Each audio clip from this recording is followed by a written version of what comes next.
முன்னாள் அமைச்சர் செந்தில் பாலாஜிக்கு ஜாமீன் வழங்கப்பட்டதைத் தொடர்ந்து கோவையில் பல்வேறு பகுதிகளில் திமுகவினர் பட்டாசு வெடித்தும் இனிப்புகள் வழங்கியும் கொண்டாடினர். கடந்த 1.5 ஆண்டாக சிறையில் உள்ள முன்னாள் அமைச்சர் செந்தில் பாலாஜியின் ஜாமீன் மனுவை தொடர்ந்து அவருக்கு நிபந்தனை ஜாமீன் வழங்கி உச்சநீதிமன்றம் உத்தரவிட்டது.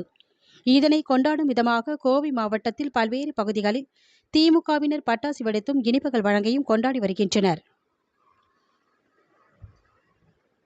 முன்னதாக கோவை சக்தி சாலை சரவணப்பட்டி பகுதியில் மாநகராட்சி வடக்கு மண்டல தலைவர் கதிர்வேல் தலைமையில் திமுகவினர் பட்டாசு வெடித்து மக்களுக்கு இனிப்புகள் வழங்கி கொண்டாடினர்.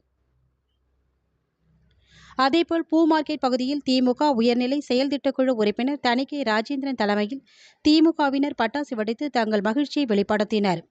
மேலும் உக்கடம் பேருந்து நிலையம் வளாகத்தில் பட்டாசு வெடித்து கொண்டாடிய திமுக நிர்வாகி முகமது அலி தலைமையிலான திமுகவினர் பள்ளி மாணவ மாணவியர் மற்றும் பயணிகளுக்கு இனிப்புகள் வழங்கியும் பிரியாணி வழங்கியும் கொண்டாடினர்.